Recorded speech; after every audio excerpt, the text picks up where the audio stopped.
I was born in Tacoma, Washington. It's about 30 miles south of Seattle, to a Christian home, Christian family, raised in a small holiness church.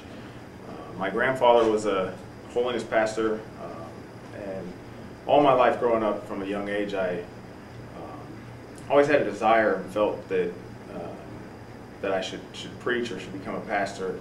Something I always wanted to do. Maybe not the normal thing that a young kid thinks about, but it was always something that was on my mind. But as time went on, I kind of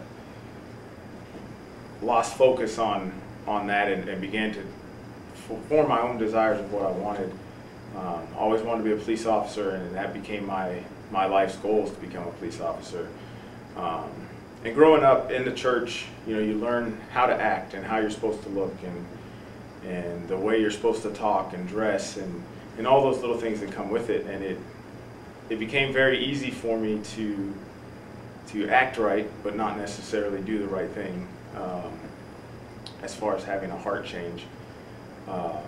Rebellion was a big part of my early years. If there was a rule, it was made to be broken. That's what they were there for, and that got me into some trouble. When I was in high school, I got mixed up with the wrong crowd and started going in a direction that I shouldn't go. And I realized that there was something else that was missing. There was something that I needed more than what I had, and the things of the world just weren't. They didn't satisfy. Though there was worldly pleasure in it, there wasn't a pleasure that satisfied deep down. I got into drinking, started drinking, and the living a life, or trying to be around the church and trying to put on a face but still doing this other stuff, became harder and harder as time went on. I didn't change my heart. I didn't ask for forgiveness. I didn't come back to the Lord. I just started acting the way that I thought that I should. During this period, I met my wife, Elizabeth. We dated on and off for about 2 years, and we got married right after the point that I decided that I was going to change my life and change how I was acting. We got married. We had our first son, Aiden, and the first year was pretty rough, trying to live that lie and take care of a family and all that came with that. I had a decent job at the time for being 17 and no high school diploma, but we decided that I needed something more, so I ended up losing that job because I wouldn't work on Sundays. So I joined the Army, became a military police officer, and went into the Army, and about the time that I was joining, I decided that I couldn't live the lie anymore, and I needed a change. And I can't tell you the service or who was preaching or what happened, but it was in a camp meeting service at Pierce County Holiness Association, and I truly believe that I got saved and that I was forgiven of my sins. And the next year was great. But then I moved to Texas, away from the family and away from the church, and we didn't have a home church, and I began to notice that I was sliding farther and farther away, and I stopped devotions, and I stopped reading, stopped praying, wasn't going to church, and it wasn't long before the old life slipped back in. I had 3 kids, and trying to balance work and parties and still go to church every now and then, it wasn't working. There was a point when my mom came down to visit us, and I snuck out the front door because I knew she wasn't okay with me drinking, and I was having a drink with one of my friends out in the front, and she saw it, and she didn't say anything to me, but she said something to my wife that got a hold of me, and it made me start thinking. She said, I don't remember the exact verbiage, but basically, alcohol is not going to fix anything. It's going to lead to the destruction of the family. And so I made a choice to stop drinking, and I made a choice to start, again, acting better. And I was up and down spiritually for the next 5 years.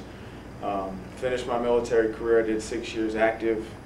But I got out and I got a job, and everything was going good. We had a decent job, had a house, had 5 kids at this point. and life on the outside seemed good. But I had gone up and down, and I got again involved with some friends that weren't Christian friends, and they weren't leading me the way that I felt that I should go. And all through my life, especially during that period in the military, I was wanting to do law enforcement. Being a military police officer had made that desire even greater. But there was always something there, something in the back of my mind that said that I needed to go to Bible college, that I should be a pastor, that I should do more with my life than follow my own desires. So I went through, I was out of the military for about 6 months. And my wife and I went to an IHC meeting, an area IHC meeting in Tacoma, Washington. And Jim Shockley was preaching. And I can't tell you what he was preaching about. All I can tell you is it was the last service of the IHC. He opened the altar for an altar call, and my wife and I went down to the altar, and I had come to the point where, because of what I had done, because of how far I had gone and how much I had done, that there was no chance, that God would not still want to use me. And so we went to the altar, and I poured out my heart to God. I don't know how long I spent there, but He touched me in a way that I hadn't been touched in my whole life. And I understand it's not all about emotions, but when you carry that kind of burden, when you try and live that double life, and then you realize that it's not working, and you get saved from that, and you have a heart change to go with it, it changes you, and there is an emotion that comes with that. And that day, we felt like we were led to Hobe Sound Bible College. And in February of this last year, February of 2017, my wife and I decided, we prayed, and we decided that instead of waiting on God to open all these doors for us, that we were going to take a step of faith, that it didn't matter if we had everything lined up, that we felt like this was what we should do, and we weren't going to continue to wait because we didn't want to get caught in a trap of waiting and then never doing it. And so we decided that we were going to move whether we had that stuff or not. And we sold our house, and we started packing our stuff up. Hobe Sound Bible College came to the church, or the Pierce County Homeless Association, to have a service with the trio. And Paul Stetler came and interviewed my wife for a job, and she was able to get the job, which gave us schooling for the kids in a house at an affordable cost. And doors started opening to get us down here, and things started lining up. And I quit my job, and we packed everything up and moved all the way across the country with 5 boys, leaving everything behind, everything that we knew and loved and liked. We got down here, and I was trying to find a job, and we were trying to figure out how to pay for the rest of the bills. And the company that I used to work for opened a position, and so I applied for it, and they called me and were ready to hire me, but it wasn't going to work with the school schedule. And so I started getting a little depressed, and I started getting a little worried. And I prayed, and I told God that He knew what I needed, and He knew what we needed to be taken care of. And 3 weeks later, I got a call from the company that I worked for, and they asked me that if I was willing to come work for them at night, and I agreed to it. And they opened a position so that I could come in and work at night. And it may not seem like much, but when you're feeling distressed, and when you're starting to feel the burden of trying to take care of the family, and you get a call like that, and you know that God had a hand in it, it's encouraging and it helps.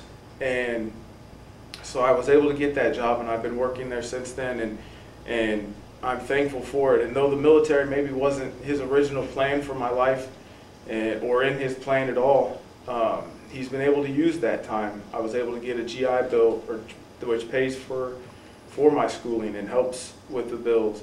And it's given me life experience. It's given me the discipline. When I was in high school, school was not a priority. It was it was a time for me to play and socialize, and homework was not my #1 priority. But being in the military, it gave me that work ethic and that discipline to sit down and do the work. And so I'm thankful that I've had those experiences. I'm thankful that I have, though I don't think you should go out and and get involved in sin. I have the experience, and I can relate to people that have that. And I have a personal knowledge and a relationship with God that is through that He saved me from that. And I know that His blood will go deeper and farther than you can ever go. And that has helped me a lot. And I want to spread that, and I want to be able to stand behind a pulpit someday and proclaim that. I want to be able to go out into the streets and tell people that there is a God that loves them, and He doesn't care what you've done, and that He sent His Son to die for us and take our sins. And there's a lost and dying world out there that needs to hear. And that's what I want to get out and do. My biggest complaint right now, or regret, is that it took me this long to answer that call. I can't point to a specific time or place where I felt Him say that this is what I want. But all through my life there's been that desire and that presence of mind that that's what I'm supposed to do. And Him helping me get here. And there's just been different things along the way that have reaffirmed that that's what He wants for my life. And so I'm looking forward to graduating and being able to take a church and being able to influence others and encourage others. In my mind, it all comes down to prayer. God didn't continue to follow me, I don't believe, just because He's God or just because He had to, but I believe it's the power of prayer. I believe that the prayer of my mother and my father not giving up, my grandfather, my two godly grandmothers that weren't willing to just accept that that's who I was, or that I wasn't going to get saved, that me and my two sisters, that 2 out of 3 was good enough, that wasn't good enough for them. And the power of prayer, I don't think we truly understand the power of prayer. It'll reach farther than we'll ever know. And I'm thankful for that prayer. And I want to model that for my children and teach them the power of prayer and show them that even when it doesn't seem like it's going to work, even when it's tough from the human standpoint to move across the country and leave your family and not know if you're going to have a job, that if we'll just trust God, that He has a plan for our lives and that He will make it work and that He will help us if we'll just trust Him. And that's what I'm trying to do and model now, and I'm not going to say I'm perfect. I have struggled even since being here, but He is faithful that when we stumble, if we'll just call on His name, that He is there and He will lift us back up.